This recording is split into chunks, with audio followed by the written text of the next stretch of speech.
Combustion. Whoa, whoa, whoa, whoa, whoa, whoa, whoa, whoa. They're running the game with my team making plays. Talking 80, my G's, 100 jewels in this place. Surrounded by dogs, keep the quarterback safe. I'm the one with the plans, they gon' do what I say. The game is not over, we don't celebrate. In the end zone, we don't got no time in the wait. H-Town run down, we don't premeditate. We just go and get to it, we got them on skates. If the game go into overtime, kicking the overdrive, we gon' be first at the finish line. Play looking full, but I finish mine. Can I get second? We gon' line up like it's dinner time. We put in work till we get this a ring. Super Bowl season, we running the scene. H-Town the home of the realest that breathe. Keep your face down when you talk to the king.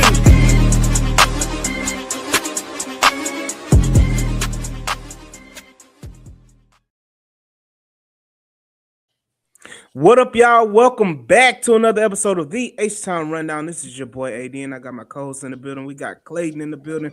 We got Jules in the building. And we got our special guest. We got Derek Blastoff in the building from Real Texans Talk. What up, fellas? How y'all doing on this wonderful Friday evening, Super Bowl Eve, man? I'm calling it early, man. Playoff Eve, Wildcard Eve. How y'all feeling? Pump for Wildcard weekend, bro. Hey, listen, man. He took the words right out of my mouth. Need tomorrow to go ahead and be here. That's what we need. Mm-hmm. Look, tomorrow. You mean Sunday, right? Tomorrow, you on Monday. You ready for Monday? Monday. Listen, I'm two ready. More days. We got 2 more days away. Listen, I'm ready for all of it. Absolutely, Monday. Yeah. Oh yeah. Look, man, the Houston Texans are in the playoffs, and it's about to start on Monday night against the Pittsburgh Steelers at 7:00. So y'all be ready and be prepared for all the shenanigans. Shout out. Prepared. I'm sorry. But yeah, man, what are y'all thoughts on the game just in general? At hand, or what's going on with the Houston Texans? Just the outlook, and because we're gonna go in depth on potential matchups and breakdowns and everything like that. But just your base outlook of the game. How excited are you for this Texans game on Monday night? I'll start with you, Blastoff.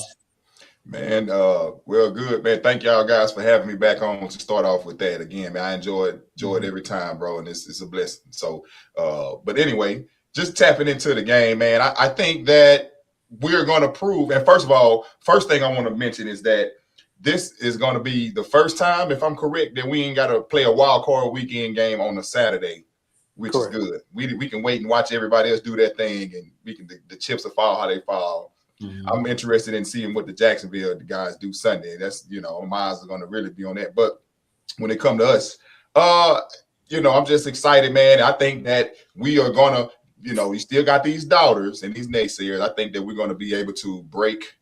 We've been doing it all season, break the narratives, break the stigmas. We've been breaking stigmas. We can't win in, Kansas City. We can't win. And we got these games like the Raiders and stuff. We would usually lose those 1 or 2 games to end the season out. The close games, we would lose them. So I just think that these boys are on fire and they ready to go. I think D'Amico got them ready to go. They've been showing it all season. I think we're going to see a game. These boys going to play like they haven't. They're going to play like their heads on fire. Go ahead, Jules. Man, I'm ready. I was the biggest. This season's about to be over. The offense can't do anything. I'm eating the most crow because you got to show me what you can do before I can't believe in what you say. You got to show me. So they showed me they're ready, and I'm ready to put to bed that we're not prime time a team. I think with the prime time game, I think we can win. I'm having confidence we can win, and I'm going to put that narrative to bed, as Blastoff says, killing all these narratives that we can't win on big strays with this, conquering all the narratives, all those doubts and setbacks that we all had. I'm ready to put away that we can't win in prime time or we're not prime time worthy. So I think this is an excellent opportunity for us. I think it's a perfect matchup for this team and this direction of the playoffs for us. I'm ready. What about you, Clay? Oh, fellas, look here. I talked to AD early this morning, so he knows how I feel. Listen, one of the worst things that I could have done today was to wake up, go to work, and put on JJ Watt's hype video on X. When I tell you, it's just something about it. The fact that JJ said, yeah, at one point we were the Bulls on parade. and it flashed through AJ to fire, the old Texans highlight film. It just, but then like JJ just kept going. He said, "We didn't find this. Houston is forged. It ain't found." Like it just, you know the video if you watched it. So it's like, and we'll play it if y'all want to play it. We'll play it. Listen, I've been rolling all day. Like Jules said, we have been slaying dragons and beating allegations all season long with a busted offense, with a new look O-line, with a quarterback that everybody wants to fail, but with the number one defense in the NFL, right? Monday night is where it all happens. And this is the most confident I feel like I've ever felt, right? And we'll get into all that later. There's a bunch to be said, but, from JJ to the highlights to the records, to all the stuff, you see people say, throw the records out. They don't mean nothing. Okay, yeah, you're right. That means 0-3 means nothing, right? That means we are all set. Let's go. D'Amico said it. Anywhere, anytime, anybody, we good to go. That's my mentality. I just need Monday to get here. So you brought it up, and you know what? I'm gonna go ahead and play the video. Play it? Okay. Play it. Let's go ahead and listen to the video, man.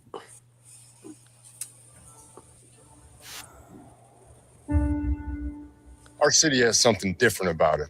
Something forged, not found. It's in our DNA. It's in every fiber of our being.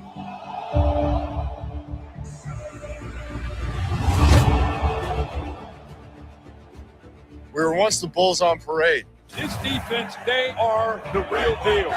But now, Cap's got this team swarming. How do we want to build a team? I want to build it with players who swarm. You see, we have a special work ethic and a relentless mindset that we never stop believing in. When you think about a swarm, it's about that brotherhood, that togetherness, where we are powerful as one. When you show up, you better be willing to do what they're not. Every snap, every breath, every hit.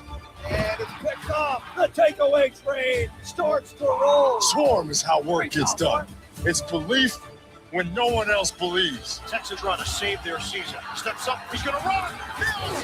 Touchdown, Texans. At one point, it seemed like their season was falling apart. He believed the whole time. This isn't about being heard. It's about becoming impossible to ignore. These brothers are no joke. This defense is ferocious. They hit, they're rough riders. I mean, they come at you like that. Houston could be dead. Right here, by Dietrich. So listen up, because records, they don't mean a damn thing anymore. We let the whole world know who the heck is on. Ground well protected. Collins, wide into the end zone. Collins. Touchdown! What a catch! No matter what we're up against, no matter how we have to go out and find a way to win games, you guys do that, man. A swarm is coming, and it's built to hunt, built to finish, A humongous touchdown to end the regular season. and built to stop anything in our way. And if you've been here long enough, you know exactly what that means. Inches up, H-Town.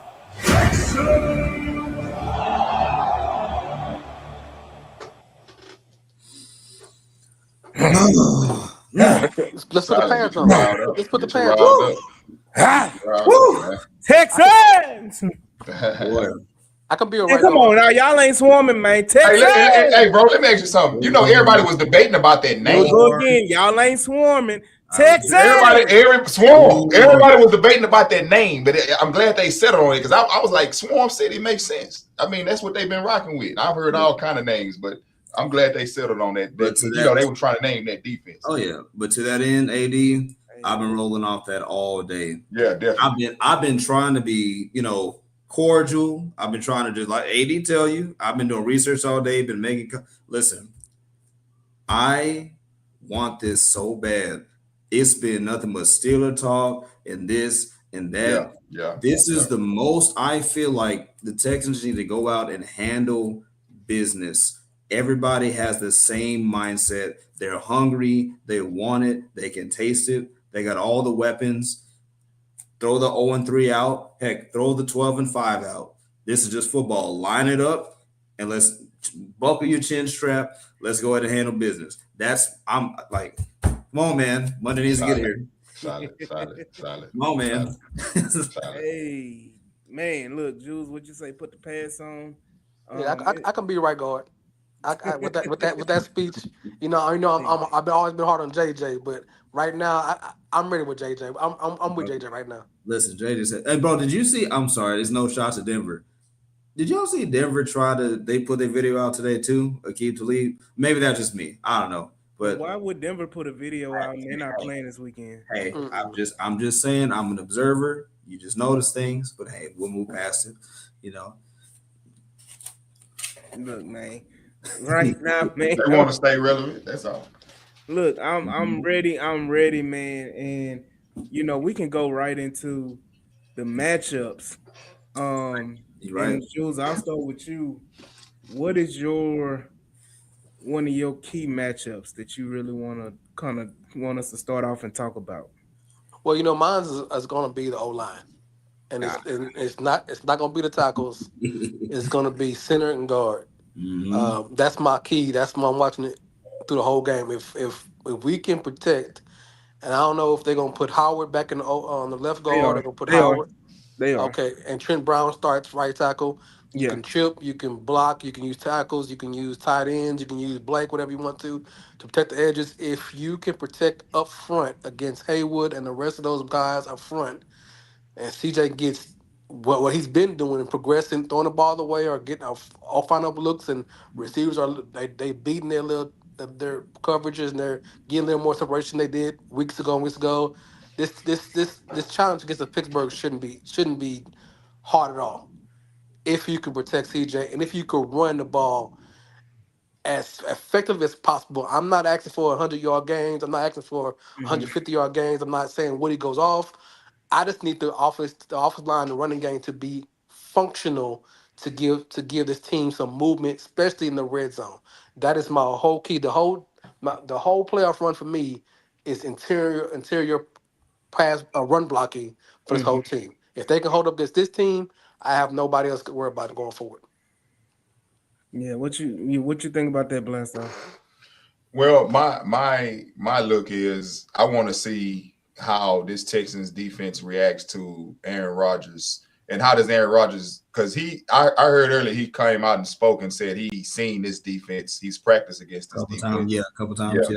I seen he say he's practiced with when he was with Salah, and the Jets, and so I think that I want to see how the Texans react, because Aaron has seen it all. He's seen it all. It's not nothing that he hasn't seen, and the blitz he'll pick a blitz apart.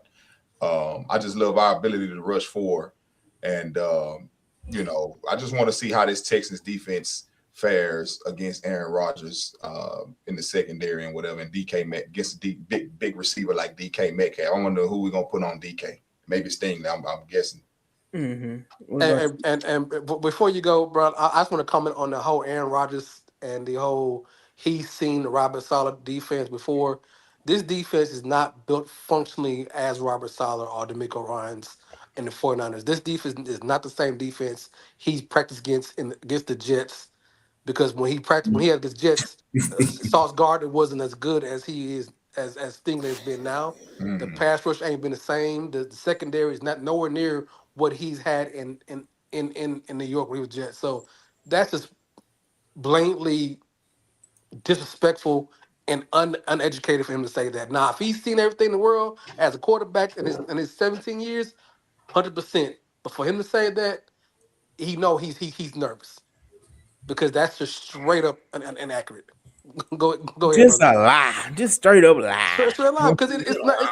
I had trouble trying to figure out how to draft and how to free agency this team based on the Nick Ryans, based on anything else I've seen in the last 6 years under Robert Saleh. And for honest, it's nothing like we have seen before. DeMeco has a whole idea of what he wants, and it's not based on anything he done before. Yeah. Now, Go ahead, brother. I'm sorry. No, Clayton, go ahead and give your point, and I'm gonna touch on all 3 points, and then I'll give mine. I got you. I'll keep it brief. Y'all took all the good ones.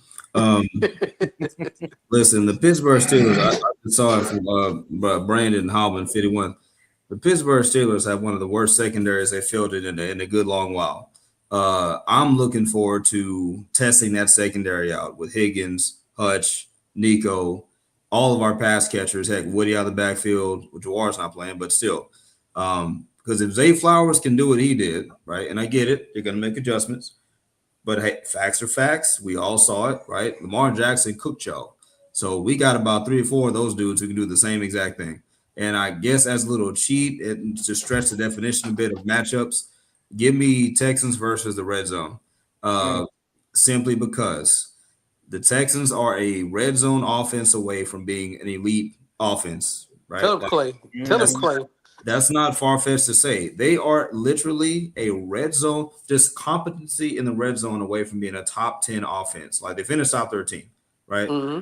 And the reason why the Steelers have been able to get away with this pitiful yardage defense is because, they're better in the red zone, right? That's what boosts them up to, top 7 in scoring, right? So Texans versus the red zone. Convert when you have opportunities, make them pay for every mistake. And this should be a comfortable win. But yeah, give me that secondary, give me that red zone, then we're good to go. Look, if y'all ain't know by now, I love the trenches.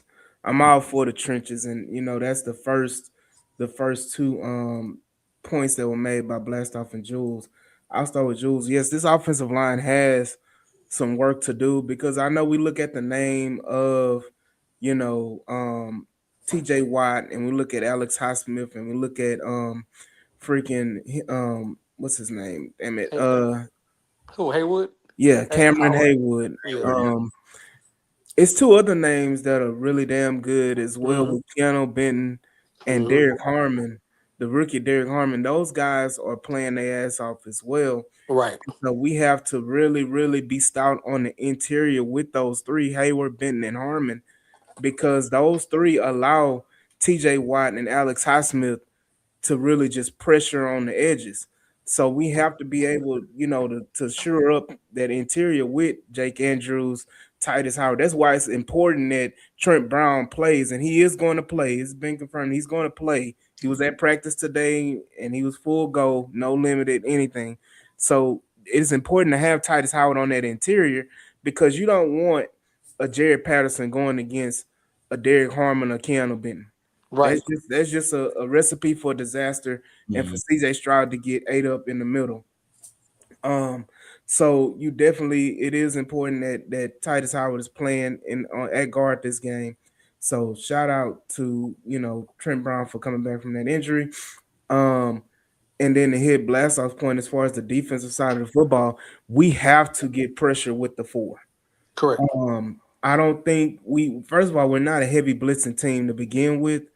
And this is a problem that we have to rectify is that when you play less than stellar tackles, because the Steelers don't have great offensive tackles at all. The offensive line is mediocre so, but their tackles are less than shouldn't be advertised at all.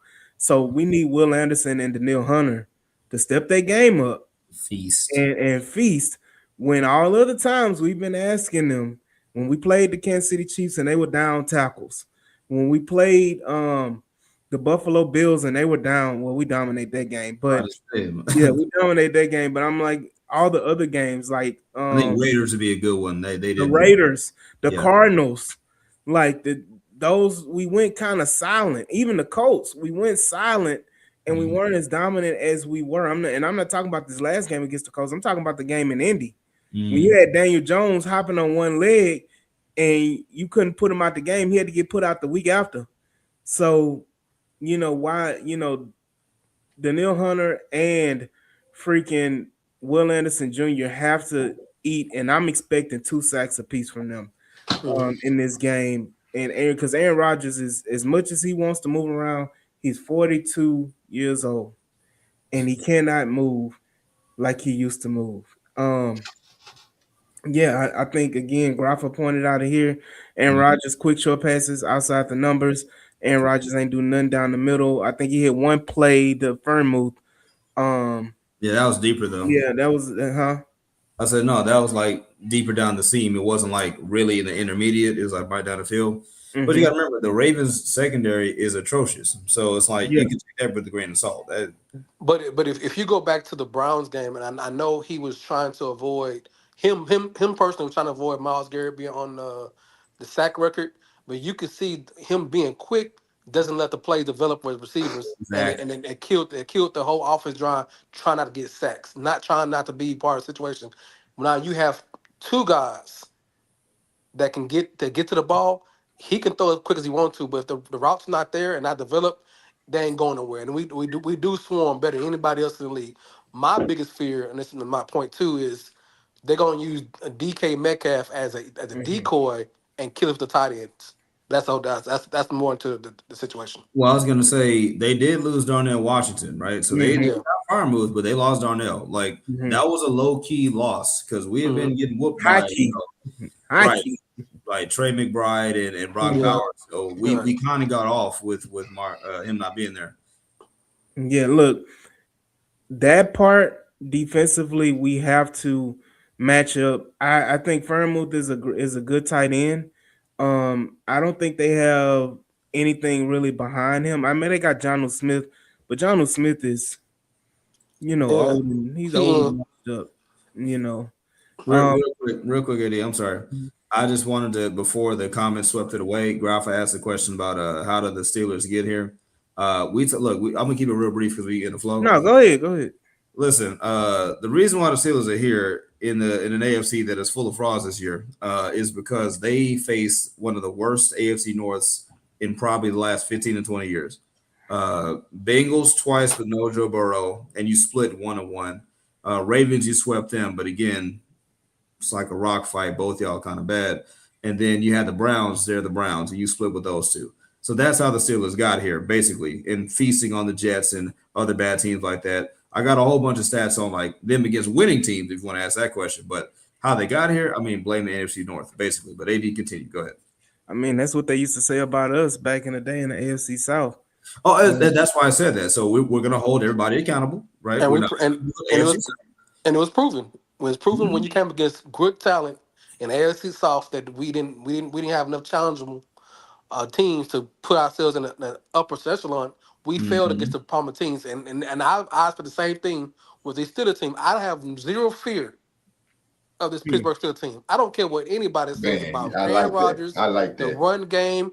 We have shut every running back down and every offense to 10 points less than they scored, and every running back and quarterback has dropped their production damn in half going forward, and that's it. So I have zero fear about anything, and if the Texans pull me wrong, they pull me wrong. But I have no fear about Aaron Rodgers going forward. And like Clayton said, the AFC South was so horrible. The AFC North was so you got in about a missed field goal.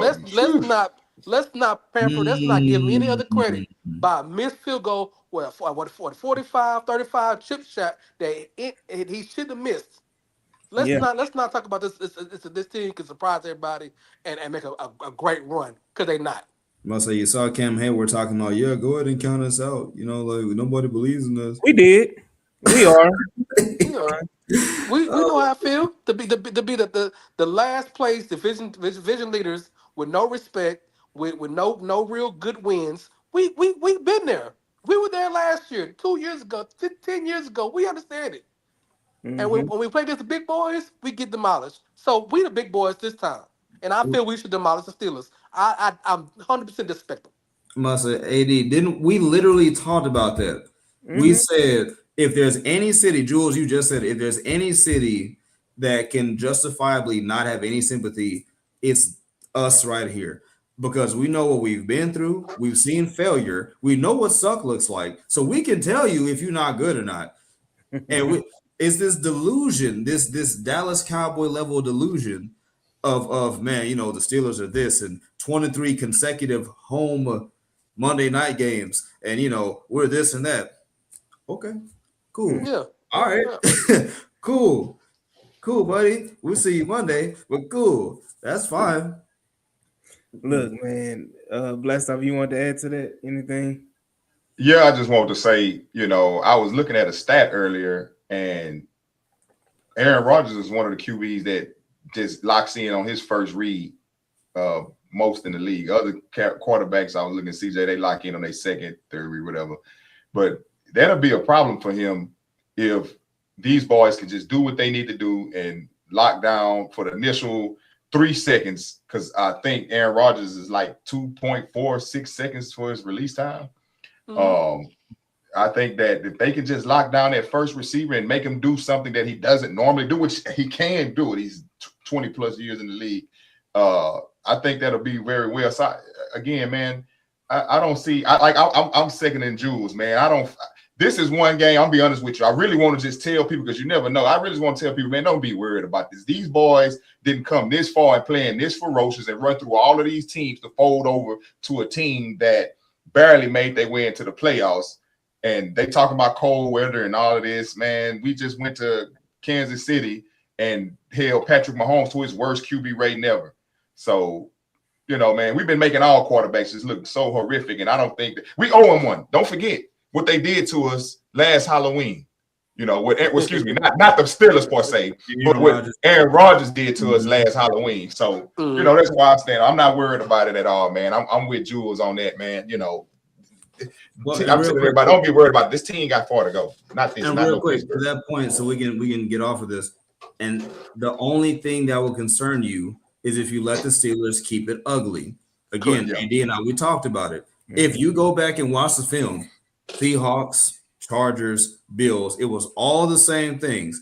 As long as the Steelers can make it ugly, get you to turn the ball over and make a bad decision, Sam Darnold fading back and throwing it into an opponent's glove, like that kind of stuff. All right, cool. The moment those teams said, okay, we're going to play good football, they dog walked them mercilessly every single time. So listen, just don't let them keep it close. But we know the Texans tend to do that. That's the only knock I have. We tend to do that. We make this closer than they should be.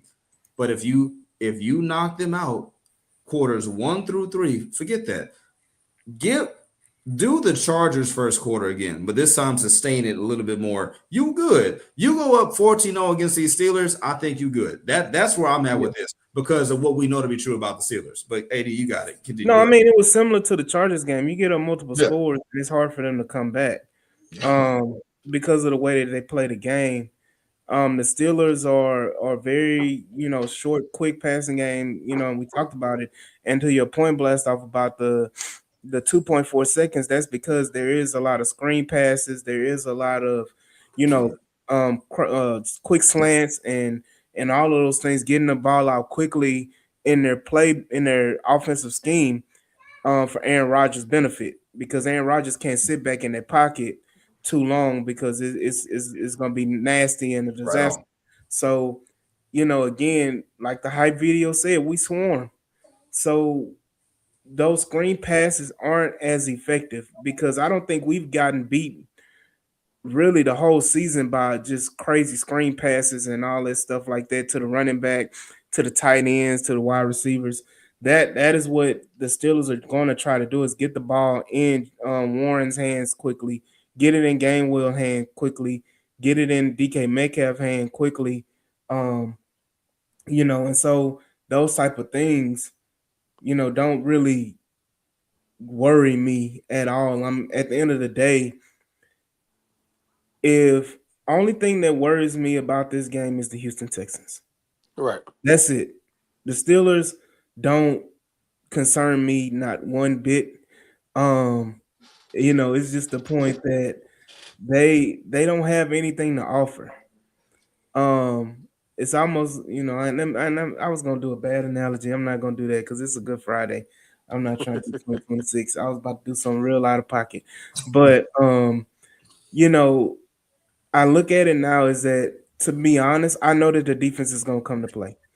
I know that the Texans are going to hold the Steelers to 2 scores or less. I know that, D'Amico Ryans is going to have them boys ready. My concern is, can CJ Stroud limit mistakes? Correct. Can CJ Stroud, who is the key to this game, can CJ Stroud not throw interceptions? Can CJ Stroud, be effective in the passing game and not get antsy and trying to make the big play? I think he talked about it in his press conference the last 2 weeks, how he's, kind of learning on the fly and learning not to just rely solely on those big plays, and he's been able to check down to a Dalton Schultz, check down to a Woody Marks, check down, to Nick Chubb, whoever's in, in those short, outlets. Let that happen, and the offense will roll. And again, we've always been a move the chain offense. We've been a move the chain offense this whole season, 20-20. And again, Clayton, you brought it up. The red zone has been biting us in the ass, and it's been, the Achilles heel of this offense, because we've been able to move the chains. Even though it may be ugly sometimes, we've still been able to move the ball, move the chains down the field, but from 20-20. That hasn't been a concern. Is when we get in the red zone, can we capitalize? And I think we're starting to figure it out slowly but surely. And even in those critical moments, if you look at it, we scored in the red zone. Let's go back to the Kansas City game. What happened in that critical moment? CJ Stroud found on a blitz. He was blitzed, and he found Woody Marks, right? End zone touchdown in the red zone. And you go back, huh? I said, won't we 2 for 2? I think in the red zone. Yeah. And so you go again, and you go to the Chargers game. Don't we score? Well, no, we kick field goals. No, we avoided that game, but technically we never touched the red zone, so it didn't really count against them. You talking about Raiders and Raiders and Colts? That's where we Raiders game. You go in that game when we score in the red zone to go up, to take the lead in that game. So after we were down with 14-13. And like that team has Max Crosby, and we held him in check for most of the game. Exactly. And the only thing another thing about the offense, if we just have having dumb penalties, as having guys down the field for no reason. Listen, Jules, I hope. I'm sorry, I was about to answer your point, Jules. I hope nobody plays a drinking game this Monday. Drink every time you hear illegal formation or illegal shift or something like that, or illegal man downfield. Right. Don't do that to yourself. That's it, man. I mean, because it was a beautiful pass by CJ at one point, and got wiped out because Ed Ingram was 10 yards downfield for no reason. Right. It wasn't a broken play. It wasn't an RPO. It wasn't a play action fake. It was nothing. It was a straight pass play, and he drifted 4 or 5 yards past line of scrimmage for no reason.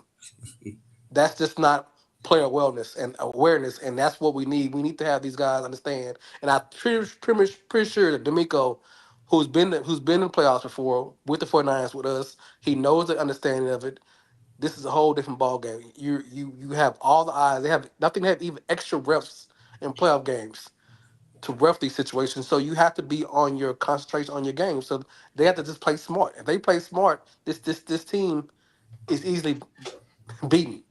We can't. We beat ourselves, like as they say. We beat ourselves before the Pittsburgh Steelers beat us. Yeah, look.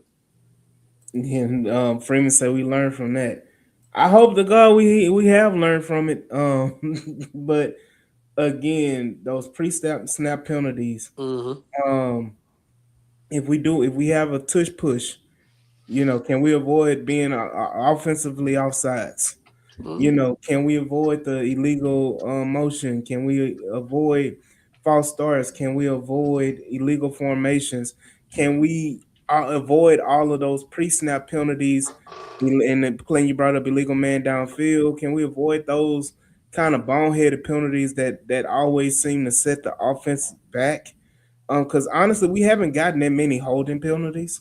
It's been mostly pre-snap, illegal man, huh? No, it's all operational. Exactly. So we have to be very, very cognizant and mindful in that aspect of the game. I don't think we really get penalized defensively at all, hardly ever. I think if somebody had a stat, what's that team? I need somebody to pull that stat, how many defensive penalties we've had the whole season. I think it's like probably 20 something, which is very impressive considering how physical they play. Like exactly. That's very impressive. Exactly. So even if at blast off, even if it's 20 something, you're talking about maybe one defensive penalty, 1.5 or 1.25 defensive penalties a game. Right. So that's really nothing. And that could just been offsides or something, or that could have been That's literally what it is. holding, Yeah, it's offsides. Yeah. But listen, you'll take it. If it's Will Anderson, you'll take it. Because 9 times out of 10, he about to light up your quarterback. So that one is okay. It's okay. Yeah. Look. And go ahead. Go ahead. No, go ahead, Jules. Go ahead. And then if you think about the defense, and this is what this really is about, the defense and led this team to what we are now. If you let about the lapse in his defense, it's been mostly with running quarterbacks, mobile quarterbacks that can break free. Ain't nobody worried about Aaron Rodgers running 25 yards against us. So that's already eliminate that. And when's the last time a pure pocket passer has beaten his team? Sam Darnold from week 3. No, well, that was week 9, but yeah, week 9. That was the last time we got assured that this defense has gotten better, and other than the D tackles gotten healthier and better clip situation. Once again, I'm not fearing an Aaron Rodgers led offense against his defense. No. Let me correct that. That's 50, man. They got 50 penalties. But defense. Yeah. Where they ranked among the teams? I think that's what I'm tripping. I think they rank like 20 something. That's what I think. What's the bottom of the league though? Mm-hmm. Yeah, that's the bottom of the league. But they say that. Oh, go ahead. I'm sorry, fellas. Go ahead. No, I mean it's still less than 3 penalties, defensive penalties a game. Mm-hmm. So that's still damn good. As far as that, again, you're talking about one could be a defensive hold and one can be an offsides. Something like that. Illegal touching. Yeah, illegal. Which is marginal, if you want to call it. Not call it hands to the face. Face. Yeah, you can call that play, and then of course personal fouls. I mean, you can call illegal touching every play on offense going deep. Because it's at 5 yards, and if he just beyond the 5 yards, kind of called now. So those kind of those incidental contact, not instant. It's not illegal touching. What is it called? Legal contact, pass 5 legal yards. contact. There you go. Yeah. So I mean, those kind of things are just marginal on discretion. The referee call it, not calling it. It's like that, but nothing that's been detrimental to this defense too often to allow drives to extend. Besides their own ability. Yeah. But now to y'all's point though, I know we're focusing on defense, but the importance of playing clean football. Total 9th most penalties this season at 118. Total. Yeah. So even without offensive. Yeah. That's what I'm saying. Even without the defense, like we're a top 10 most penalized team. So that has to be something that they clean up. Correct. And it's bad. Like again, the numbers supported. The Texans have been one of the most penalized teams. I've stated it since D'Amico's been here. Not saying there's a direct correlation, but still, they have been one of the most penalized teams in the last 5 years. Like, and if we could just conquer that for just a game or two, then we'd be fine. Like, just a game with 3 penalties at most would be beautiful. Right. And for the first 2 years of D'Amico being here, it was mostly defensive, being what D'Amico wants: swarm, aggressive. Al Shearer was penalized probably more than anybody last year. That whole we were a dirt defense. We got a lot of flags those first 2 years. Now this year it's calmed down a little more. They're not getting as many those penalty flags like that. And the offense is the ones that trying to get an edge, trying to figure things out, trying to not be the reason why this team is not going anywhere. So they're doing too much to overcompensate them not being as talented as a group that's going to and trying to learn or fly what the coaches want and what CJ needs to be good. They're tired of being overshadowed. They're doing too much. Yeah. I do want to pivot a little bit because we're talking about, since we're talking about coaching and how the Texans need to be more prepared. What are y'all thoughts on Nick Caley in this situation against the Steelers defense? Because I know we talked about CJ Stroud not making mistakes, but as far as play calling and execution base, what are y'all thoughts about Nick Caley and how he should be going into this game? Or do you think he's going to be prepared enough to handle what the Steelers bring defensively? Can I go first? Yeah, go ahead. My first question is who is the defensive coordinator for the Steelers? Tom. Does anybody know? And that's my point. I have Nick Caley. All they got to do is be simple. That's it. I'm not fearing a Mike Tomlin led team because he's a great coach. He's not a great Terrell defensive Austin. That's coach. his name, Terrell Austin. So I'm not fearing anything besides what Aaron Rodgers is trying to do. The Aaron Rodgers, it's the Aaron Rodgers show. If he's not on it, they don't go anywhere.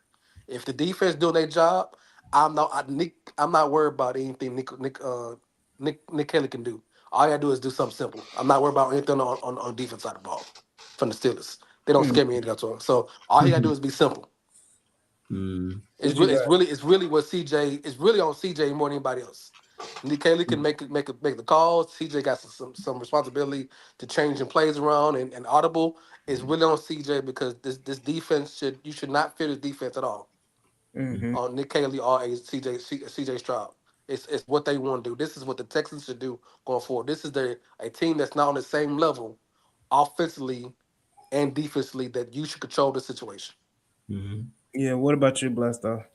Well, I just think that Mike Tomlin, I mean, CJ's still young, and one of the things that, I think that, I mean, he's third year, but I think Mike Tomlin is going to try to just disguise his blitzes. He's going to try to disguise his coverage. He'll show blitz and drop back. I think that we're going to have to win with do quick passes and things like that because he's going to try to confuse. And I want to see more of Woody Marks in the passing game, in the flats and things like that. Jawar Jordan, I think, could get open and get open in the flats and things like that if he's called upon.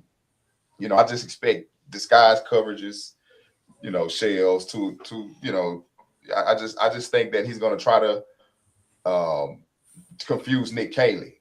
And he's going to rotate safeties. I think Jalen Ramsey, they moved him to safety. And we might move to the bench at this point. You might be a secondary coach at this point. Yeah, well, the case is, I just think that he gonna try to just confuse with blitz. He don't. I mean, T.J. Watt and Hayward and them guys, and Highsmith, I think that the tackles are gonna have to be on the islands with T.J. Watt, and you ain't because you got the defensive tackles, you got. These guys are pretty tight. So you're going to have to worry about this. You ain't going to be able to double team guys. I think that we're going to see Ursary and, as you say, Trent Brown back. So these guys are going to have to, do their job. I think one thing, the Texans offensive line is surprisingly 10th, if I'm not mistaken, in pass protection this season. It surprisingly moved from 28th last year. If I'm not, bottom of the league pass protection to like 10th, finishing the season at like 10th. And right. So if they can hold up, because when we last played the Steelers, who was on him? They did a damn good job on T.J. Watt. Titus Howard. Was it Titus? Then when we played him, yeah, he did a damn good job. So I know that T.J. coming off that collapsed lung, I can't believe he, still, was able to go against the Ravens. So, he was coming around, but he wasn't a TJ Watt. You're gonna need hell and high water. You can't come injured against these guys and not Correct. Be able to give your best. So we'll see. I think that, like I say, he's gonna try to disguise coverage and just try to confuse CJ stunts. Them DTs gonna try to do stunts and things like that. So we'll see. So Clay, let me ask you a question. We keep saying the same 4 or 5 names: Watt, Harmon, Benton, Highsmith, everybody. Besides the D line of Steelers, are you feared anyone past that? The back 7. Do I fear anybody? No. Or we as the Texans should have any concerns after the D line, the linebacker secondary? You have any fear for them? I mean, they got Patrick Queen and Peyton Wilson. Look, I respect them as you respect any opponent, but am I afraid of them? No. I'll just watch y'all get barbecued in week 18 by Isaiah Likely and Lamar Jackson, making him look like Peyton Manning. No disrespect, but y'all got barbecued, flambéed, roasted, skewered, anything you want to go. I will respect any opponent, but I'm not going to lie to myself about what I just saw. Correct. And we got 2 6'4" monsters. We got Jalen Noel, if you use them. You got Christian Kirk. You got Dalton Schultz. I forgot who said it, but Dalton Schultz probably could eat. You got Woody Marks, Jawar, if he was healthy, he'd be playing. And then you got CJ maybe using his legs. I'm not, besides the D line, that's really the D line is really my only concern is them getting up at the line of scrimmage, batting down balls, making it ugly, hurting CJ, bringing pressure, creating, bad passing lanes, that kind of stuff.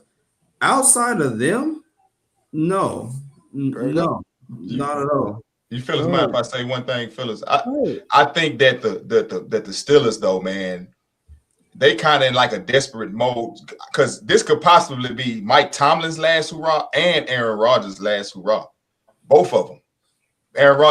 Tomlin has not won a playoff game in how many years? Is it over 6 years? 9. I think it's 9 years. 9 years. So, and I think that he loses this game, they may go ahead and do like the Ravens did with Harbaugh and go ahead and make a change. So we can put that narrative out there against him as well. I mean, it would be ironic, right, that he beat the Ravens and got Harbaugh fired, and then we get him fired or get him let go or whatever the case, or they decide to walk this. So I think they're going to have their team is aware of that, and I don't think they're going to get caught slipping in those ways because you can't ignore in victory what you would in defeat. So I think that they're going to try to focus on, those shortcomings with how they got cooked by Zay and whatnot, last game. So Mike Thomas is a Hall of Fame coach. I said it last week or the other day.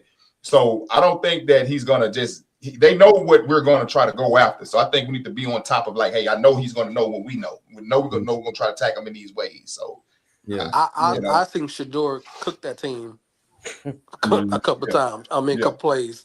So they were fighting for playoffs. They were fighting to lock up their season. That was supposed to be that game on Sunday night was supposed to mean nothing. Right. I've seen Shador cook them on simple plays. That secondary, the linebackers, and I'm a big Patrick Queen guy, but he's not as good as he was in previous years. He's not surrounded by the talent he was in Baltimore Ravens where he was. Yeah. He's been exposed more going forward. If Nick Caley and CJ can play a clean game and keep the sticks moving, and we don't penalize ourselves, other than D-line, I don't see that. As Takeoff said, Blast, I'm gonna say we could send Aaron Rodgers on where he ain't got to worry about going to void and trying to see what he wants. He gonna say, man, I don't want to see the Texans anymore. I don't want to see the Broncos. I don't want to see. I can't take this, and that's my point. One of the things why he has a quick release because he don't want to get hit. He's always had a quick release, but now he's at 42. It's even quicker because he don't want to get hit. Ain't that how Brady played in his later years? Yep. I mean, that's how Brady played his whole. I was just about to say Brady been doing that, but I mean, look, bad things happen when Rodgers gets hit, but and we're gonna keep hitting them. Yeah, but now AD. So to your question about offensive concern, I think for me, there are two games that make me encouraged, but also concerned about the offensive direction. That's the Bills game, really three: the Bills game, the Jaguars game, and Chargers. Right? Those were the times where I felt like, okay, Caley actually can cook a little bit. Like he knows, like he can dominate in like the first half or the first quarter or like on the scriptures or whatever the case may be with Davis Mills, with CJ Stroud, whether it's quick strike offense, we saw that you put up 14 nothing with 6 minutes off the clock against the Chargers, right? You did that. You beat the Jacksonville Jaguars with Davis Mills and you beat the Bills with Davis Mills, right? My concern with Caley, you got to keep your foot on the gas, right? In those games, that's why I'm encouraged but concerned. Because I don't need you getting overly conservative when you should be trying to keep your foot on the gas. Keep your foot on the gas. And look, I'm a big believer in this, right? I don't run up the score to be disrespectful. I run up the score because I know that things happen, right? That you blow leads. So in my mentality, because I respect the game and I respect you as my opponent and I know that what you could do, I'm going to run up 50 just to make sure you don't come back. That's how much I respect the game and I respect you as an opponent. I don't do it disrespectfully. No, I'm going to call off the dogs if I for sure know that you're done. Oh, but until that point, I am going to come after you every chance I get. So I'm encouraged by what Caley did. he just needs to extend it out by another quarter or two. Not recklessly, but go ahead and stretch that out, stretch the playbook out. Don't shell up and start run, pass yet. No, don't do that. But keep coming after them until you know for sure the game is in tow. Then do your thing. But I'm encouraged because he's shown what he can do. He's shown that he has a bag. He's shown that he can toss to the outside, go up the middle. He's shown a willingness to adjust to the defense. That's what we want. And he's shown the fact that he's willing to throw it downfield and test the secondary. He's done all that stuff. Now, keep doing it. Clay, I only got one thing. That's the only probably negative I'm gonna say all podcasts. The whole 50. Is it on him about being conservative, or is it a coaching philosophy by D'Amico Ryans of being conservative and playing ball control when you have a lead? So, and see, that's such a tricky. That's my biggest question. It's a tricky question because, bro, D'Amico it's so hard because there are certain games where, like the Broncos game, for example, right? They got overly aggressive, and instead of playing for overtime, they wanted to pass for Davis from the 10 with no reps for the beat. But on other times, though, again, it's run, run, pass. So it almost feels like it kind of depends on the situation. So you know what it is? I think it's somewhere in the middle where they'll try something, but as soon as it doesn't work, they overcorrect and they get hyper conservative. So I think it's like that, where even if a mistake or two happens, you can't like cut off what you were doing if it was working. Like the Steelers are going to make plays. That's going to happen. But don't overcorrect and neuter your offense when they just go. Right? Like keep doing the same thing. Learn from it. But no, you keep going at them because you're going to make more plays than they're going to make plays. Don't get scared because TJ Watt gets hand on the ball and something happens. Okay, so what? Yeah, look. You talking about ball control offense, Jules? That to me, that's the script of every head coach in the NFL. You said it before. I said it before, and I'm gonna say it again. The Texans do it. Most teams, if not all teams, want to control the ball. They want to win the time of possession. I think that's the key of every coach in the NFL is that they want to win time of possession. So ball control offense is just a key that everybody wants to do, regardless of if that's a D'Amico Ryans philosophy. That's every offensive mind, every defensive mind. That's any coach in the NFL wants to win the time of possession. One thing that we haven't talked about is can we run the ball effectively? Yeah, that's my biggest thing right there. Yeah. Can we run the ball effectively with Woody Marks? Woody Marks has done well. Closing the game, blast off. We talked about it.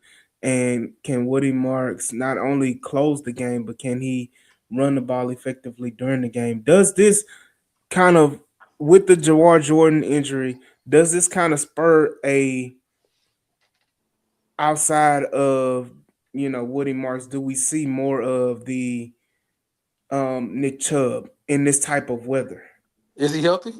I'd rather British Brooks. I'm not gonna lie to you. Yeah, I mean, I was bringing up British Brooks as well, who we saw play really, really well against the Colts. Do they pull the trigger to kind of spell Woody Marks and leave Woody Marks to where he's best suited in that short passing game, in the screen game, in the outlet game? Yes, he's effective, but when we get down in the red zone, do we see a Nick Chubb or British Brooks come in the game and kind of cap it off? I don't think it's a running back issue. I think it's the O-line issue. I think, okay, to that point, Jules, if you know it's an O-line issue, okay, get creative.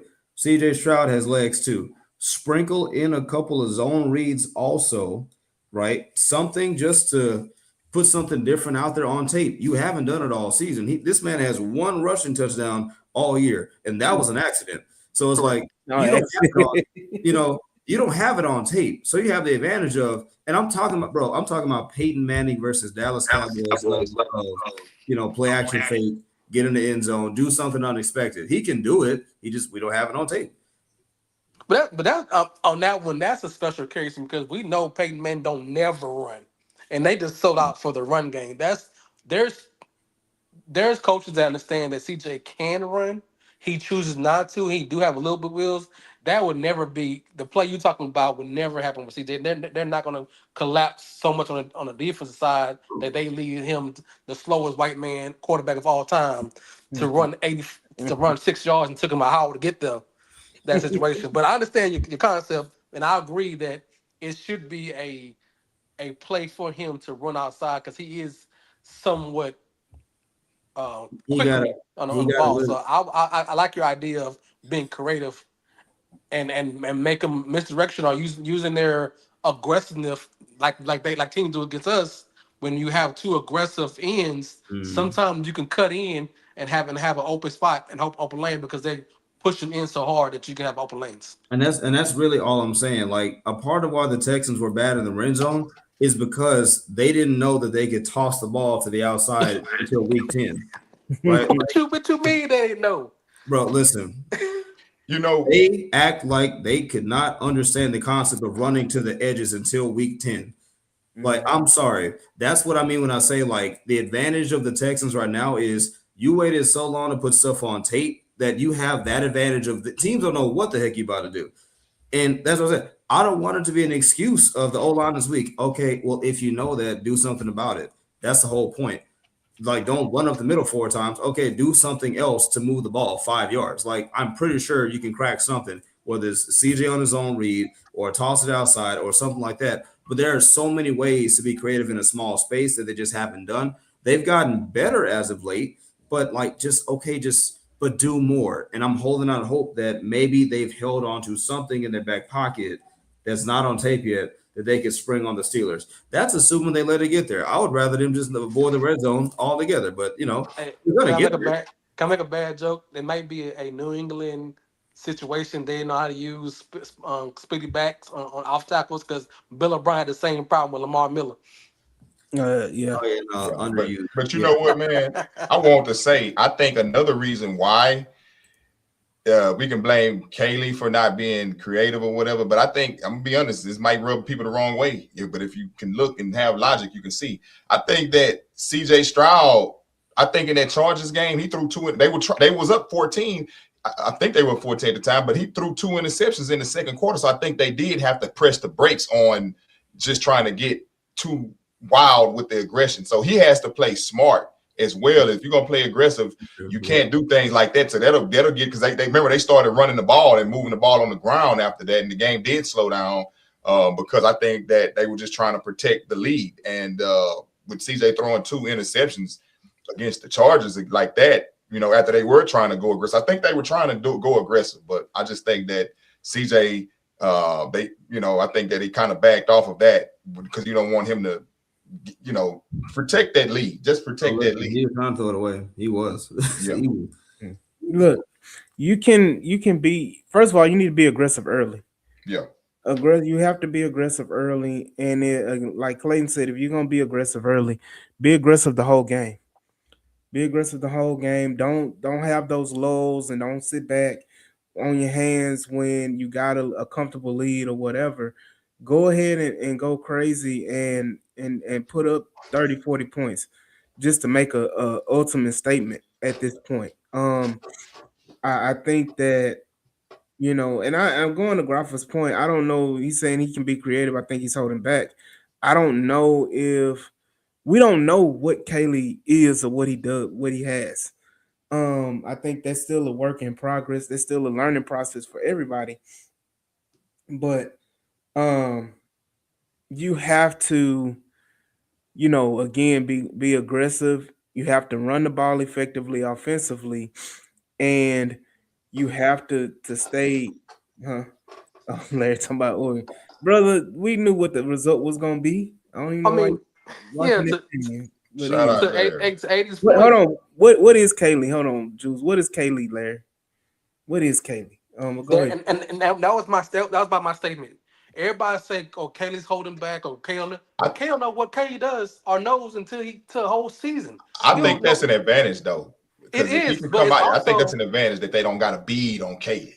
But it's also a disadvantage when you've never been in a situation to adjust. True that.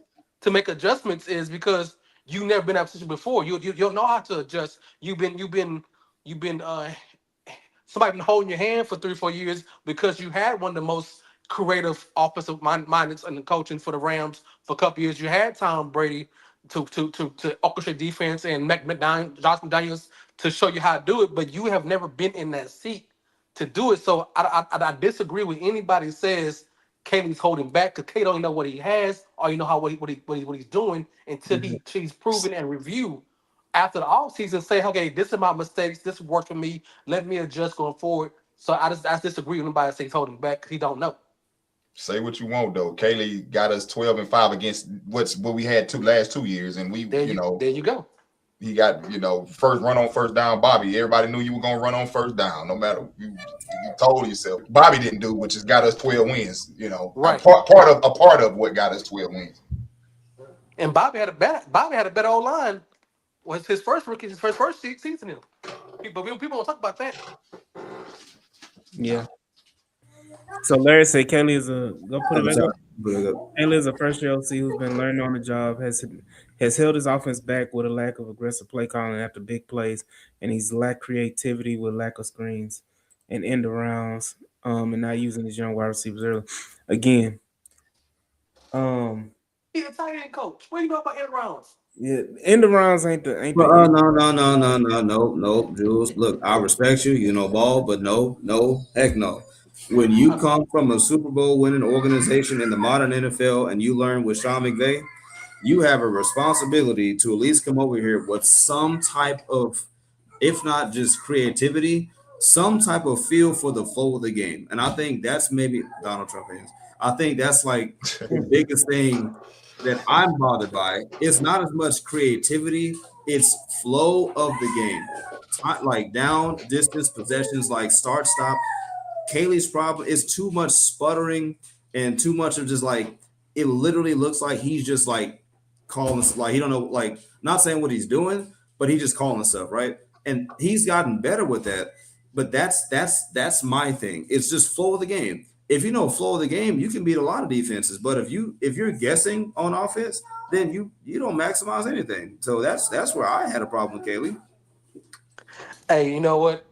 Me and you will have this conversation after the season when it's all said and done, and we could tackle this Kaylee situation more in depth, because I have a strong point of view about what Kaylee is and who Kaylee was and how Kaylee got the job in the first place and if he was qualified for it. But this ain't the forum for that. We're talking about that later on. So we're gonna keep this positive and say keep on the Pittsburgh Steelers. And Larry, don't at me, Larry. Don't ever at me. You know how I feel about you. But we talked about it and we broken down everything. Let's go ahead and get into these other playoff matchups, and then we'll end the show giving up our score prediction for the Texans.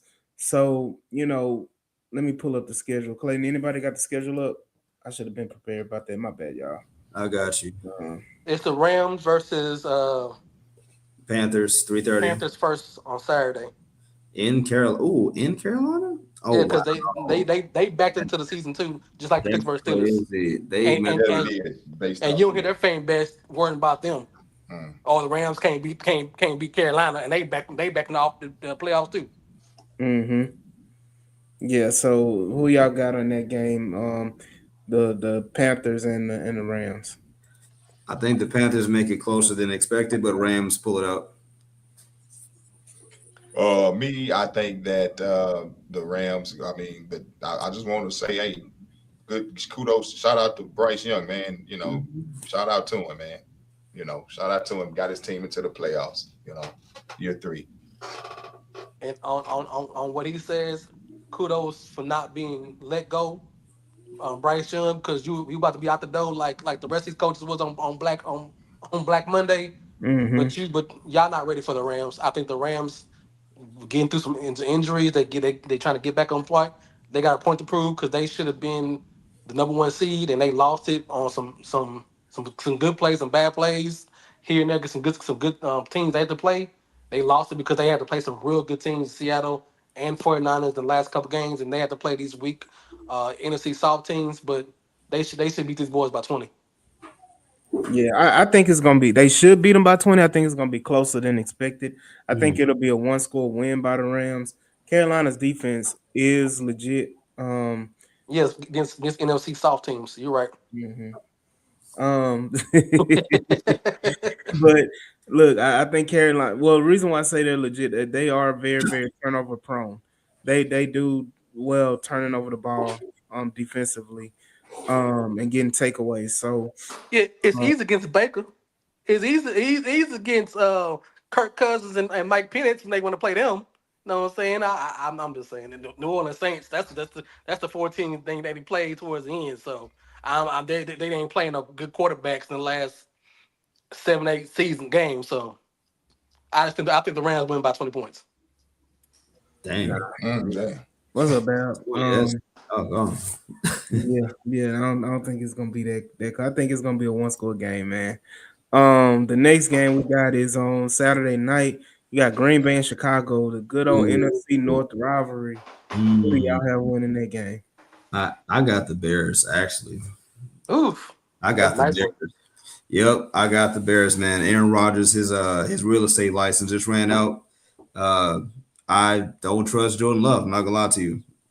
I don't trust Caleb Williams either. I just think that Ben Johnson's gonna find a way, and that defense is gonna get one too many turnovers, and that's it. What you got, Yeah. Blast Off?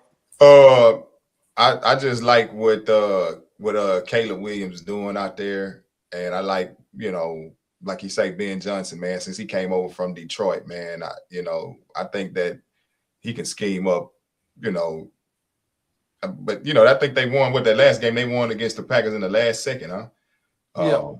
But I think that they can do it again. I think they can. I'm going with the Bears.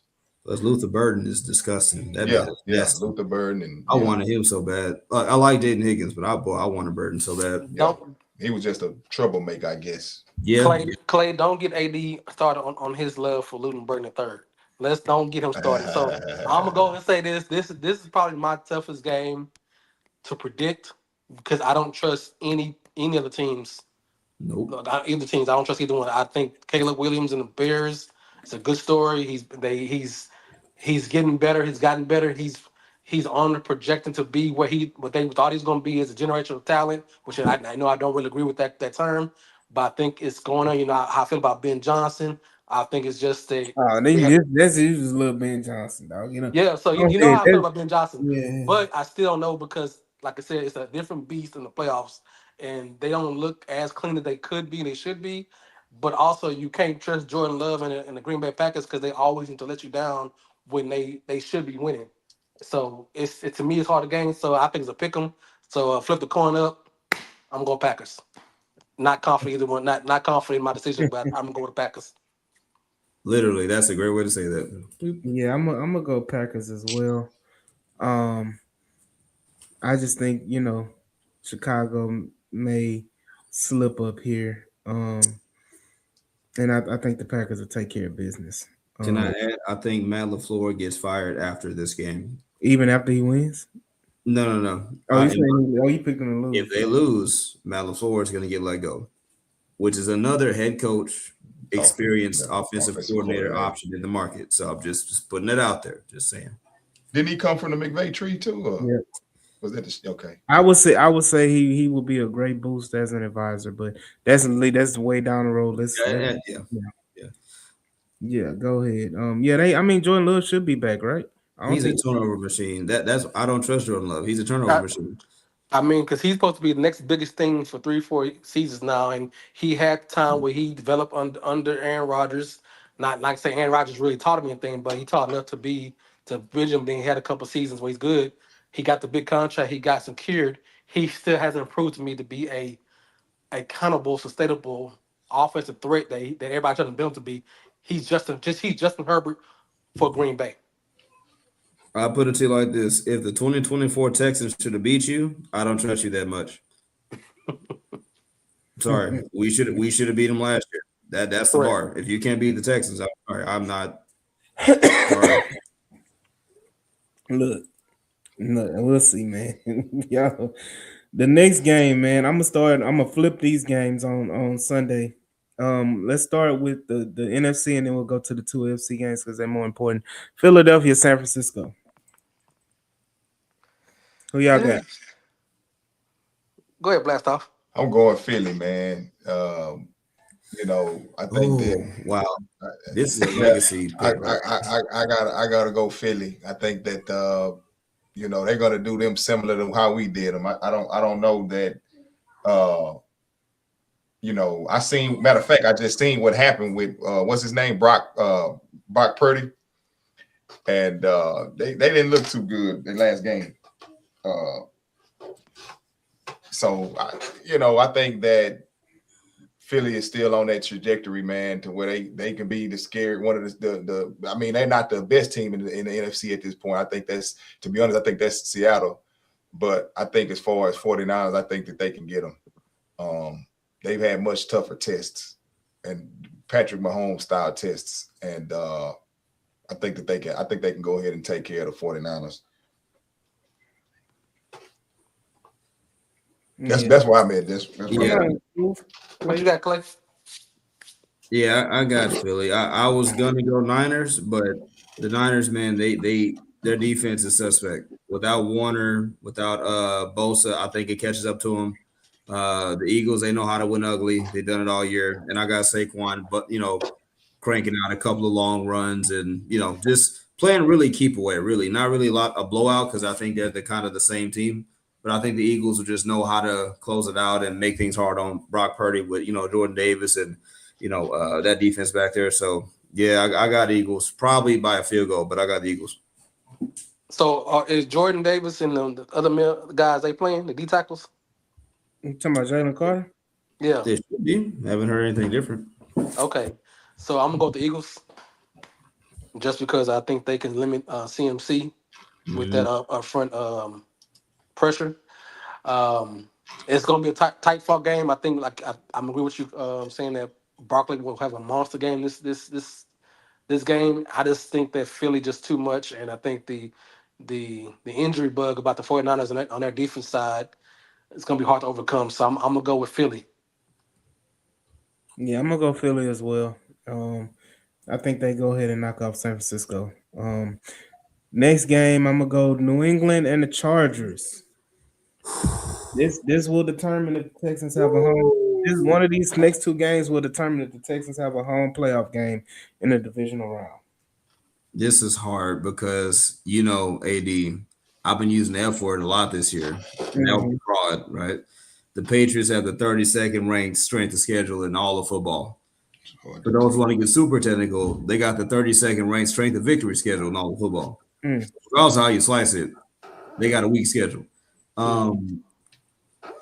Man, I got the Chargers simply because if Herbert doesn't do it now, when does he do it? Yeah. At some point, if Herbert doesn't do it, when does he do it? You got a 27-point blown lead on your ledger. You got blown about 20, and you have the number one overall scoring defense. And now you got a New England Patriots team that's unproven, weak schedule, right? Drake May's first time. When are you going to do it, Justin Herbert? So I got the Chargers. I'm about to piggyback on you. We seen what Josh Allen did to the Patriots when the game was online, and then they came back and beat them. I think Justin Herbert is just as talented as Josh Allen. I think he can throw the ball a better quarterback than Josh Allen. I've always been high on Justin Herbert. I think, as you said, this is the year that he has to prove that he is that dude and be that man. And think this is a perfect setup for a young team who's overachieved in a weaker ALC East division, and they ain't really played big boy ball all year because the teams they face are not been third or fourth place teams, and they've gone against the worst schedule of all time. So I think this is, and it's Jim Harbaugh. I mean, he's one of the greatest coaches of all time. He knows how to coach up guys. He knows how to coach in the playoffs. He knows how to coach in championship games. He's proven. And Mike Drobel, the coach for the Titans, the old coach of the Titans, he kind of loses big games because when he was out in the Titans, 15-1, 14-2, all them times he would have the great teams in Tennessee. He seemed to lose his games in playoffs. I don't think they had a makeup just yet. They're up and coming, so I want to go with the Chargers. I know I say a lot, but that's how I got to put my pick. I think that would be it'll be an upset if the Patriots win. To me, if you ask me, because I like you go. You go. Well, I'm saying this because flip that. Yeah, I think it'll be an upset in the fact that, like he say, if Herbert doesn't do it now, when does he do it? You got a 32nd ranked schedule, and you face the Texans, and you have these guys that, even though they're at home, and Herbert is like, I think he's voted number one. He's the QB1 on the Pro Bowl, whatever. I think that they just schedule was just a fool's goal. I think May. I think that was fool's goal. May's number one on the depth chart on the Pro Bowl. I think that it was fool's goal, man. That their schedule. Okay. Let them. I mean, I think the defense averaged 18 points a game giving up.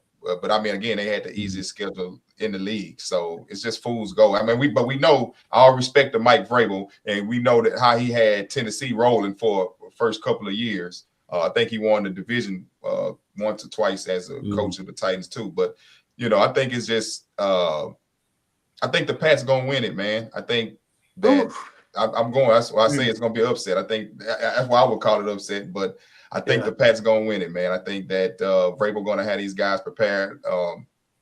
Drake May, I think he got 28 touchdowns and over 3,300 yards on the season. I just think I see these guys going into Gillette. Herbert, them, this is gonna be the narrative is gonna continue, and I think he's gonna be under tremendous scrutiny if you can't beat these guys. With the easiest schedule after the schedule you faced and had of some of these teams you faced. So that's what I think. I think I'm going with the Chargers. I mean, the Patriots. Got you. The Chargers are going. You going the Chargers? I'm going with the Patriots. The Patriots. Oh, okay. So, hey, they gave Justin Herbert a week off.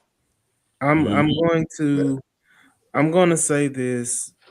Where does the conversation? We can talk about this another time, but there's going to be a conversation about Justin Herbert going forward, because he's always put in that top echelon of quarterbacks, but has never done anything to be put there other than, oh, he's talented, oh, he has the build, oh, he has the regular season stats, he looks the part, he has the blonde hair, the blue eyes, the 6'6" frame, and can run, and all of these things. Trevor Lawrence. Yeah. What school did he come from? Oregon. Yeah, Oregon. I mean, what is Oregon doing right now? Getting blown out by the next national champion. Who was this? Wasn't that his head coach, Dan Lanning? Wasn't Dan Lanning his head coach? No, it wasn't Dan Lanning, was it? Was it Dan Lanning? I don't know, but it was who? It wasn't Chip. No, was it Chip? It may have been Chip. Mariota. No, that was Mariota. Yeah. But again, I digress, man. Again, I just wanted to take a little shot at Oregon because they getting the doors beaten off them right now. It is 35-7 at halftime. But before you make a pick, I see where you're going with the Justin Herbert situation. Yeah. But we seen Justin Herbert up close about 3 weeks ago. We saw him 2 years in a row. Still in my thumb. You right. Let him so, but we ain't talking about going against us, because any quarterback that goes against us, they look worse. He almost willed himself. He almost willed that team to a victory, though. Justin really impressed me against the Texans. So the referees almost willed him to a victory. But continue. So before you pick, before you say Justin Herbert, we seen him close. We see how he looks. We see how determined he is. So you still think that you still gonna go put the Patriots, AD? Who, me? Yeah, I'm still gonna go with the Patriots winning this game at home. As much as I would love the Chargers to win this game, I think the Patriots right now are on a little heater. Even though they played the lack of competition, they did play well against Buffalo both times that they played Buffalo. In Buffalo, and they won in Buffalo, and they played a really good game, and they kind of, pooped the bed. Yeah, they pooped the bed against Buffalo in New England. But I think that New England wants to make a statement, and then again, New England runs the ball very, very well. So Oh yeah, you know Anderson that is nasty. Henderson is a fool. So I just think that they're gonna kind of they're not that great defensively, but the Chargers again aren't that explosive offensively. They can So be. They Well, can hold be. on, the It Patriots ain't matter. are they top five. can be, I think they're like a top 7 defense. but Yeah, they and but they Tart haven't been. and Tart and Max still can play pretty well. We see my boys up close. I don't Yeah, think I don't think well, the Patriots. And this is not trying to take your thunder. This is conversation wise. I don't think the Patriots O line can hold up against that D line. That D line, I mean, it's okay, but it ain't nothing to go crazy about. I mean, I would say the Patriots O line is closer to our O line than I would say the opposite. Because then I You think would that D say line is like on the same place our D line? No who? way. You saying the Patriots on the same D line as our D line? I thought you said the Patriots offensive line Yeah, we're going to it's not that. struggle against the Chargers defensive line, and Yeah, I'm thinking the Patriots offensive line is they're not terrible. okay. They're not terrible, and the Chargers offensive line. The Chargers defensive line. Let's be honest, as good as they are, they didn't do that much. They didn't harass CJ like that. And our offensive line ain't spectacular. Yeah, they're good. They're better than expected, but they middle of the pack offensive line. I'm about to Okay, say, we can move on. yeah, we can discuss that. Yeah, we can move just on, don't. but I I got the don't. Patriots winning that game. Yeah, we I can don't. discuss. I just don't see it. But that's just me. Yeah, we can talk There's no about proof for me to see Yeah, it. we talking about it. I mean, we're gonna find out, on Sunday. So Yeah. again, the next game, because we need to get to these Texans. The next Yeah. game, you got Buffalo and Jacksonville. We all know where we going, don't we? Listen. What we said about Herbert, multiply that times about 5, and that's Josh Yes. For left. Yes. Josh Allen. Listen, if you don't do it now, when are you gonna do it? Yeah. No Joe, no Lamar, no Patrick, none of that. You got Trevor Lawrence and credit. They've been playing overall probably the best ball in the AFC to close the season. But you the Buffalo Bills, and nobody circles the wagons like the Buffalo Bills. That's what I've been told. If you don't do it now, Josh, when are you gonna do it? I still got Jacksonville, but I'm just asking, Josh, when are you gonna do it? But I got Jacksonville. I'm so sorry. Jacksonville's gonna do it. I think this is gonna be one of those like nail in the coffin kind of games. I think there's gonna be some real questions about Buffalo after this. Same thing I said about Matt LaFleur. I think if the Bills get done dirty enough, I think McDermott might be out of there, which brings the head coaching openings to about 17 last time I checked. So Clay, yeah. you keep adding them, buddy. Y'all keep adding coaches. Hey, I'm not doing it. The smoke is there. Like it's already been happening. So listen, I got Jacksonville. Not gonna be a complete hater. Okay. I think they're gonna go ahead and knock the Bills out, probably by a touchdown. I'll say a touchdown. I don't think it's gonna come down to a field goal. I think the Bills are gonna get beat soundly because they can't stop the run. And the Jacksonville Jaguars can run both with Trevor and with their run game. And I just think, Jacksonville's playing overall better on ball. So, yeah. Juice, who you got? I'll be quick, and I think somebody said it earlier. If Josh Allen doesn't do it this season and this game going forward, like he said, with the guys being out, what's the worst part is you about to give these young cats, the CJ, the Justin Herberts, the Drake Mays, confidence because they won when you didn't win, and the rest of the top quarterbacks in the NFC are out. You about to give these guys confidence. The change, there's a changing of the guard. Right. So now you about to give one of these young quarterbacks the opportunity to get the confidence in themselves and will their teams above what you couldn't do in a year that you still could be easy in the conversation of being MVP back-to-back years. So I personally I still want the Bills to win no matter what because that throws off everything in standing wise, and we can be looking at some home games. Yeah. So definitely. I'm going with all the underdogs. So I'm going for the Bills. Well, I'm gonna go. First, I'm gonna say when the Bills came out here, they were kind of short-headed. Ed Oliver wasn't on that defense. He still ain't on them. And so he's not back. So well then think he's done for the year. Milano. For the year. Okay, so I missed that. Milano. Matt Milano. He's there. Yeah, he's there. Okay, so I think that with James Cook and Josh Allen, like you say, if he doesn't do it now, he's going to be one of those other ones like Justin Herbert. I think that the Jaguars, man, kudos to Liam Cohen for what he was able to do in his first year and whatever. But if the Bills are for real, like as everybody want to say, they want to put them in that hierarchy, in that top tier, even though year after year after year, they get excuses when the ball is dropped in the biggest games. I think that, the Jags, man, they ran out. I think they're going to run out of gas. I think that the Bills are going to go in there, man, because I think that Josh Allen has more on the line than Trevor Lawrence. And I mean, nobody's giving the Jags the credit that, I mean, there are people that's going to say they're going to do it because they're at home, because they definitely wouldn't get the benefit of the doubt if they were on the road. But I think that the Bills know what's at stake, man. And Von Miller and them guys, man, they all know what's at stake. I got to go with the Bills. I think that we'll get a home game. And we face the Bills if they win, right? We face the Bills will come here. That's if the Chargers win too. If the Chargers win too, then yeah. Win.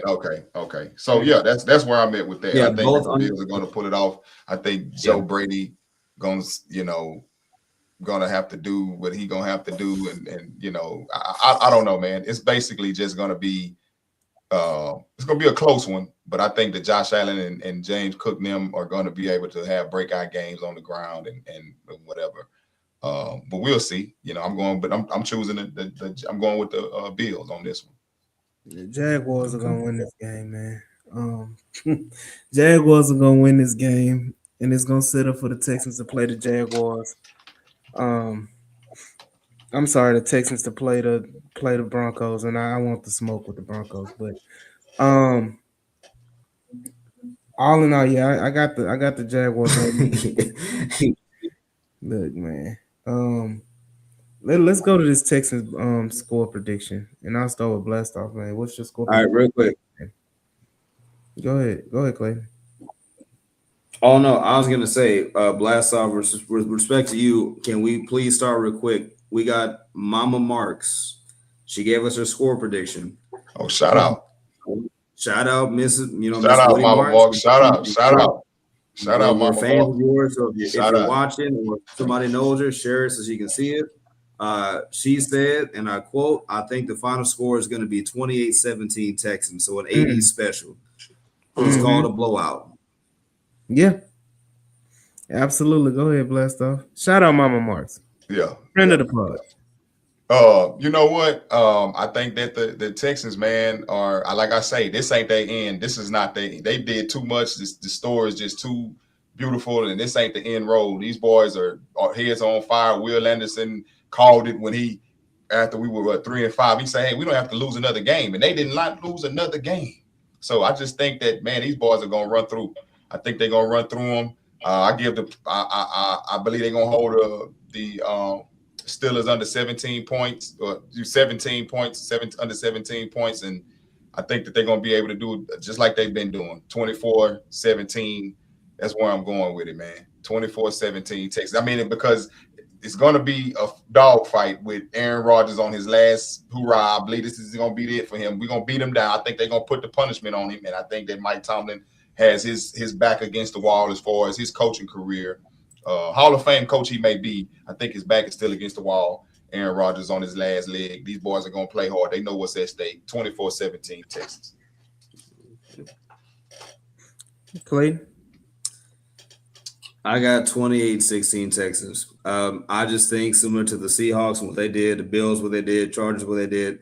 It might be a little murky early on, but I just have the Texans pulling away. I think, by that 8 points, I think we just go ahead and lock it down with a classic Woody Marks, run up the middle for 3 yards and a first down to end the game. I think CJ is gonna. It's kind of hard because he's had 2 hallmark games against the Browns and the Chargers, but I think we're gonna see one of CJ's most mature games of the year. I got him for no turnovers. I got us converting at least 2 red zone trips. And I got us with about 5 sacks. So 28-16 Texans. Yeah, Jules, what you got? All right, so I'm gonna say this, and it's not because his mom's on the line or I can hear this podcast. I have the Texans 24-6, and I think Woody Marcus has combined yards of 200 yards. Ooh. He gonna close it out for sure. That's Right. the So close. I'm He gonna honestly close it out combined yards for sure. between pass and rushing. I can see Woody Marcus getting 150 yards. You said 2 Bills? Nah, 150. I'm gonna be real child. I said, bro, 2 Bills? 150. Come on, man, you buttering up Mama Marks. What? He can do it. He gonna do it. He gonna definitely close that bad boy out, man. I love his closing game. I love his finishing, his toughness. Yeah, I think they can do screen plays after the D line and get open spaces, and I think he can run it out towards the end. So I got to combine yards 150 for Woody Marks, and he's gonna be the key to the victory. 75-75. I got, and I said it before, I got the Texans winning this game 27-10. I don't see them getting 2 touchdowns and those people there with the 19 and 13 and all, like, they're not getting more than 10 points. 10 points is the ultimate max. Honestly, it could be 27-9. So if we want to be real, because let's be honest, you don't think DK count for some extra points? That's the points I've given him, just because DK on the team. Because if you go to last play against Cleveland, when Aaron Rodgers was trying to make MBS the man, and he kept dropping passes and he wasn't real reliable. Without DK Metcalf, that offense doesn't threaten it at all. So I think we bend don't break. And I think our pass rush gets to him too often when he's throwing the ball too quickly. And once again, I'm eating crow. If you throw the ball within 10 to 15 yards and Jalen Petrie there, he gonna knock your head off. So if you throwing quick passes because you scared the rush, you have Jalen Petrie around there. You have Bullock there. You have Wallace there. You have Lasser can tackle you easily. So I don't, like, once again, and I said again, I'm not gonna shy with it. This team does not scare me one bit. And if we don't take care of business, if we get our own way, that's the only way this game will struggle. Mm-hmm. And I think the Texans have trouble with bigger receivers. I think that, like, think about Trey McBride. That dude. That's tight end. And he's a tight. I mean, I'm just saying, he still receives the ball. I think they have problems with bigger dudes, tight end receivers. Tyler Warren. It doesn't matter. I think they because our safeties are not big guys. Mm-mm. They're not fit guys. But that's the point when you have your third safety, your third linebacker is actually a safety. There you go, big frame guy. I try not to go there. I mean, hey, you got your vice versa. You got your safety playing linebacker. And Jalen Petrie. So and CGS is in the Bears right now. Another defensive guy that could help them with some. Man, that dude up there getting cooked, Jules. That dude is getting fried because he's the only talent up. He getting roasted. He's the only one there with talent. That boy up there looking like a marshmallow on s'mores, man. He does not. That boy is getting out of cooked and he is not getting cooked. He's making plays. What plays? He's making plays. Jules, okay. Go ahead with all that. Go ahead, make your. I just said what I said. I already picked the Texans. I already said 27. What you arguing for? Because you up here making a case for goddamn CJ Gardner-Johnson, who got passed around by 3 teams this year. Hey, there's a lot of hoes who got passed around still making money. Hey, that don't mean they good. Hey, they're good at something. Hey, wouldn't it plays, that's all it is. Wouldn't it be poetic if Jaden Higgins caught like a 55-yard touchdown on CJ DJ? No, they ain't. But see, you expecting too much of the Bears. They ain't making it that far. Let's be real. Caleb gonna cost them the game. They Super Bowl. That mean they in the bowl. Yeah, no, they ain't now. But again, man, look, I'm hyped. Y'all hype, man. Y'all know what JJ Watt set the tone this morning. Y'all know what the call is, we said it again at the beginning of with the Texans and the Swarm City. If you ever been to a game, you've been in a stadium, the call is when they say Texans, you say Swarm. So y'all didn't do that at the beginning. Y'all was acting like y'all ain't hear me. I'm gonna say it one more time. Texans! Swarm! Hey, Did we say it loud enough, brother? Y'all fine. Y'all. Hey, before we sign off, me and Clay gonna be at the watch party.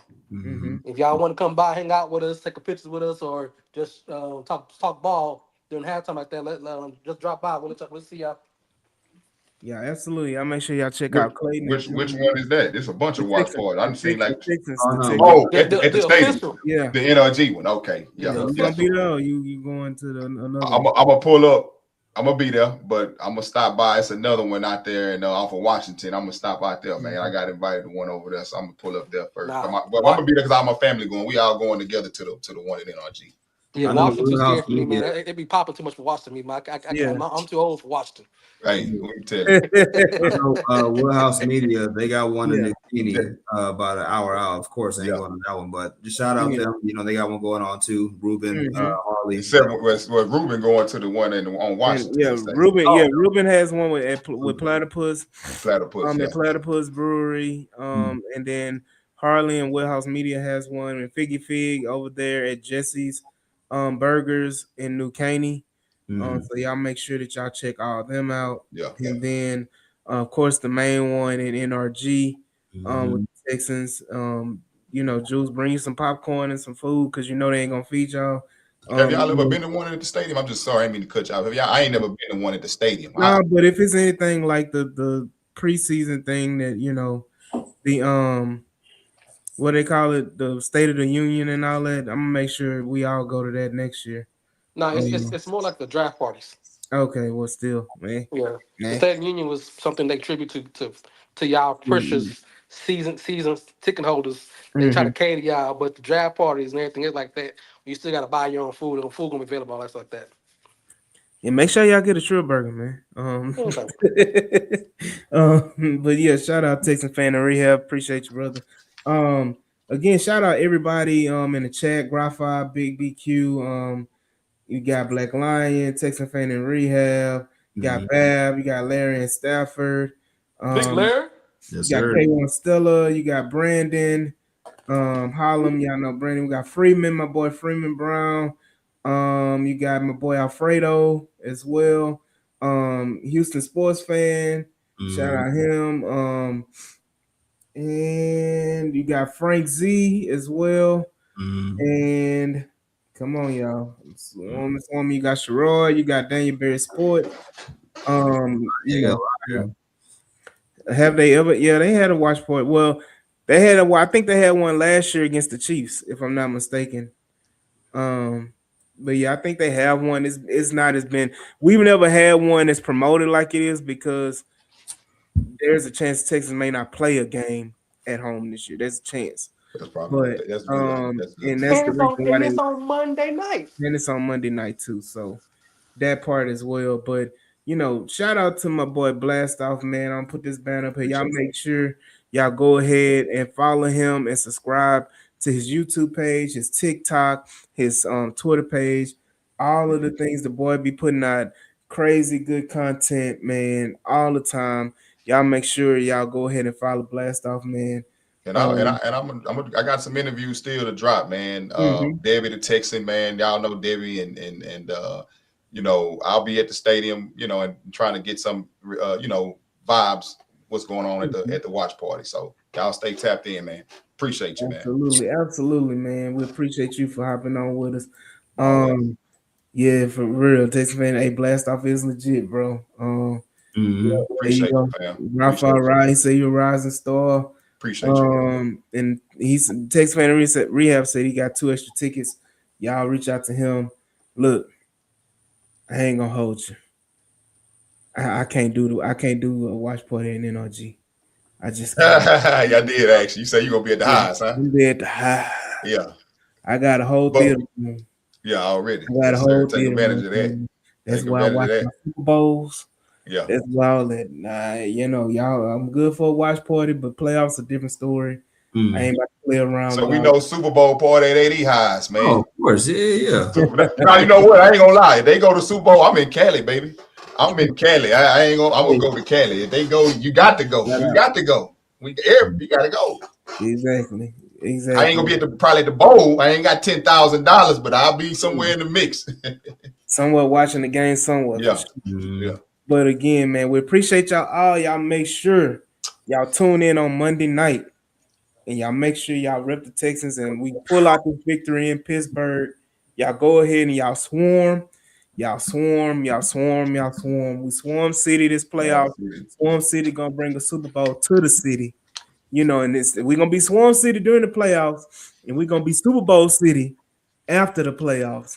So y'all make sure y'all catch the vibes and be sure to tune into the H-Town Rundown next week when we break down the good old playoff victory against the Steelers, and then we go ahead and we prepare ourselves for the divisional round for another victory. So y'all make sure y'all tune in, follow, like, share, and subscribe on all the platforms, and we will see y'all on Victory Tuesday. All right, brother. Peace.